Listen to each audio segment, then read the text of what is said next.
हम दो हमारे 24, मेरे बड़े भाई के हैं 16 बच्चे। एआईएमआईएम नेता शौकत अली का शॉकिंग बयान। मुस्लिम सपा विधायक पर शराब का कारोबार करने का लगाया गंभीर आरोप। मुरादाबाद में आयोजित एक जनसभा के दौरान एआईएमआईएम के उत्तर प्रदेश अध्यक्ष शौकत अली ने जनसंख्या बढ़ाने को लेकर विवादित बयान दिया है। उन्होंने मंच से हम दो हमारे 2 दर्जन का नारा देते हुए मुसलमानों से अधिक बच्चे पैदा करने की अपील की है। इसके साथ ही उन्होंने समाजवादी पार्टी पर आरोप लगाए और मॉब लिंचिंग, मदरसों और मुस्लिमों की सुरक्षा को लेकर भी बयान दिए। शौकत अली के इस बयान के बाद राजनीतिक गलियारों में विवाद तेज हो गया है। ऑल इंडिया मजलिस-ए-इत्तेहादुल मुस्लिमीन के प्रदेश अध्यक्ष शौकत अली ने जनसंख्या को लेकर विवादित बयान दिया है। शौकत अली ने मंच से अपनी पार्टी का नया नारा देते हुए कहा, हम दो हमारे 2 दर्जन, जिसे लेकर राजनीतिक हलकों में चर्चा तेज हो गई है। मजलिस के प्रदेश शौकत अली अध्यक्ष ने सपा पर तीखा हमला बोलते हुए उन्होंने पूर्व कैबिनेट मंत्री एवं कांठ विधायक कमाल अख्तर का नाम लेते हुए आरोप लगाया कि मुरादाबाद में शराब बेचने का काम वही करते हैं। उन्होंने कहा कि गजल बार किसका था ये सभी जानते हैं। शौकत अली ने आरोप लगाया कि सपा नेता खुद शराब का कारोबार करते हैं और फिर एआईएमआईएम पर बीजेपी बी टीम होने का भी आरोप लगाते हैं। जनसभा में संबोधन के दौरान प्रदेश अध्यक्ष ने दावा किया कि उनके 8 बच्चे हैं, जबकि उनके बड़े भाई के 16 बच्चे हैं। उन्होंने भीड़ को संबोधित करते हुए कहा कि मुसलमानों को ज्यादा से ज्यादा बच्चे पैदा करने चाहिए। शौकत अली ने कहा, जब अल्लाह दे रहा है तो उसे लेना चाहिए, जब तक देता है लेते रहिए। देश में कुछ लोग हमारी बढ़ती आबादी से परेशान हैं, लेकिन आबादी बढ़ती रहेगी तो देश मजबूत होगा। शौकत अली ने मंच से मॉब लिंचिंग और मुस्लिम समुदाय की सुरक्षा को लेकर सवाल खड़े किए हैं। उन्होंने कहा कि हिंदू संगठनों की महिलाएं भी अब मुस्लिमों के साथ बदतमीजी करने लगी हैं। उन्होंने दावा किया है कि मुरादाबाद में कई 100 मदरसों का विस्तार किया गया है, लेकिन फिर भी मदरसों को आतंकवाद का अड्डा बताया जाता है। उन्होंने आरोप लगाया कि मुस्लिम बच्चियों के सार्वजनिक रूप से नकाब खींचे जाते हैं और गोश्त के नाम पर मॉब लिंचिंग की घटनाएं हो रही हैं।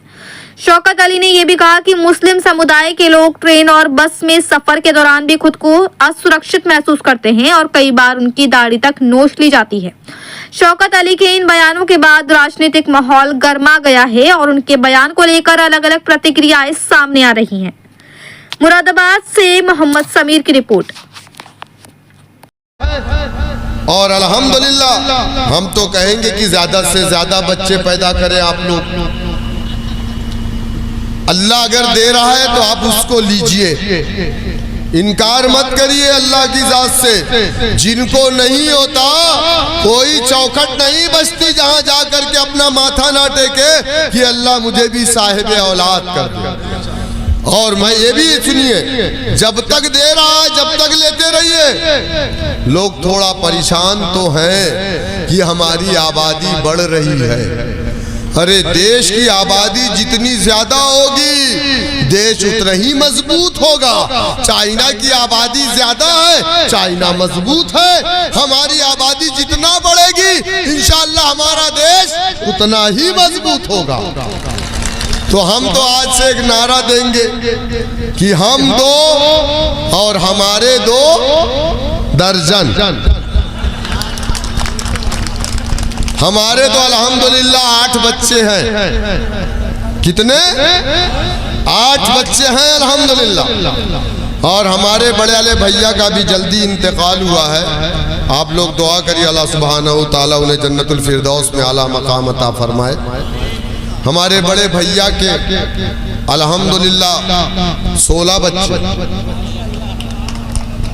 और सुनिए, हमारी वालदा अभी हयात से है। 97 साल हमारी वालदा की उम्र है और कम से कम 72 उनके नाती और पोते जवान हैं 6-6 फीट के। तो ये घबराहट क्यों है हमारी तादाद पे? क्यों है? जो लोग शादी नहीं करते वही लोग ज्ञान दे रहे हैं, कह रहे हिंदू भाइयों 4-4 बच्चे पैदा करो। हम तो कह रहे हिंदू भाइयों 4 नहीं 14 बच्चे पैदा करो ताकि हमारा देश और मजबूत हो। हाँ, लेकिन ये आज 60% नौजवान हमारे देश, हमारा सबसे जवान देश हमारा है। 60% आबादी हमारी नौजवानों की है इस देश में अल्हम्दुलिल्लाह। तो ये लोग घबरा क्यों रहे हैं भाई? जो लोग शादी नहीं कर रहे हैं वही ज्ञान दे रहे हैं। अरे जो लोग खुद बच्चे पैदा नहीं कर रहे, पहले वो बच्चे पैदा करें, वो शादियां करें। अगर कोई दिक्कत है, कोई परेशानी है, तो हमारी पार्टी में बहुत सारे हकीम हैं, आप उनसे संपर्क करिए, बढ़िया वाली चटनी बन।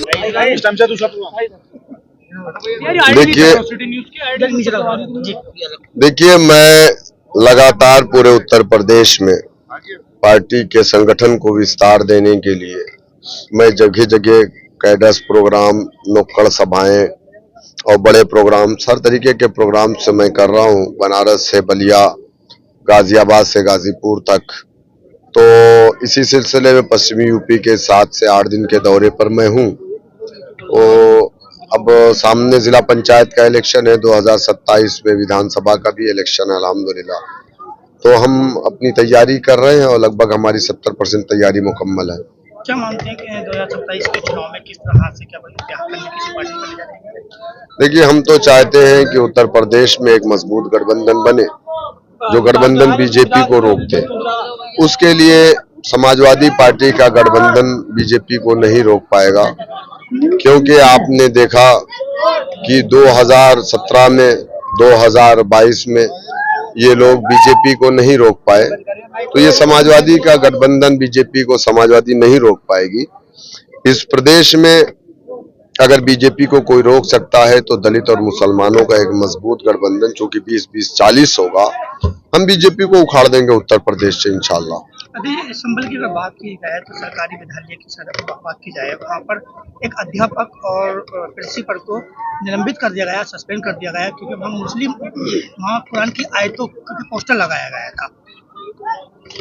देखिए यूपी गवर्नमेंट है, इस गवर्नमेंट में कुछ भी संभव है। हमारी पहचान से इन्हें जो है तकलीफ है।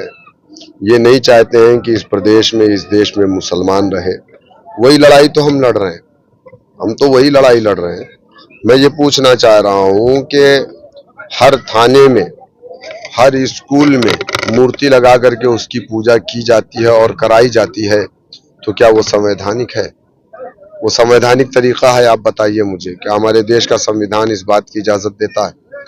लेकिन आप देखिए ना, वही संभल में सीओ अनुज चौधरी, वो जो मुसलमानों का दुश्मन है, जिसने मुसलमानों को गोलियां मारी, जिसके ऊपर कोर्ट ने आदेश दे दिया है FIR दर्ज करने का, अभी तक उसके ऊपर FIR दर्ज नहीं। वहां पर जब हिंदुओं के कोई त्योहार होते हैं और कोई उनके अपने जुलूस निकलते हैं, तो उसमें वो गदा लेकर के आगे आगे वर्दी में जबकि है, और मंच पे भी जाते हैं और वहां पे जाके नारे भी लगाते हैं GSR के। तो ये बताइए कि ये संवैधानिक है? नहीं है। गठबंधन क्या यूपी में किसी पार्टी से होगा 27 में? देखिए हमारी तो कोशिश है कि हम उत्तर प्रदेश में गठबंधन में जाएं और मजबूत गठबंधन बने, हमारी कोशिश है। UGC का मुद्दा चल रहा है, हालांकि कोर्ट ने उस पर जो है विराम लगा दिया है, आपकी क्या प्रतिक्रिया है? जब उस पर लग गया तो अब उस पर क्या प्रक्रिया मैं दूं? जो मामला सुप्रीम कोर्ट में, उस मामले पे मैं क्यों बोलूं? अध्यक्ष जी, महाराष्ट्र में आपका गठबंधन बीजेपी से भी हो गया है, इस पर क्या कहेंगे? किसने आपको बोला? ऐसी चर्चाएं चल रही है। व्हाट्सएप यूनिवर्सिटी की खबर पर आप यकीन मत करिए। हमारी एक कारपोरेटर ने बीजेपी की जो मेयर बन रही थी, तो उसमें उसने उसको सपोर्ट किया, हमारी पार्टी ने उसको पार्टी से निकाल दिया। लेकिन मैं सवाल कर रहा हूं कि जो 10 विधायक समाजवादी पार्टी के बीजेपी के राज्यसभा MP को वोट डाले थे, उनको पार्टी, समाजवादी पार्टी अब कब निकालेगी? अच्छा जी, हिजाब वाली महिला मेयर बनी है, क्या कहें? ये तो हम तो पहले से कह रहे थे बनेगी, और बन गई अल्हम्दुलिल्लाह। हमारे कायद ने पहले ही कहा था, और एक दिन उत्तर प्रदेश की मुख्यमंत्री भी हिजाब वाली महिला बनेगी। जब 11% वाली एक महिला, एक दलित महिला, जिसके बारे में लोगों ने कभी सोचा नहीं था, लेकिन मैं सलाम करता हूं दलित भाइयों को जिन्होंने मुत्तहिद होकर के अपने समाज की एक बेटी को उत्तर प्रदेश का 4 बार मुख्यमंत्री बनाया था।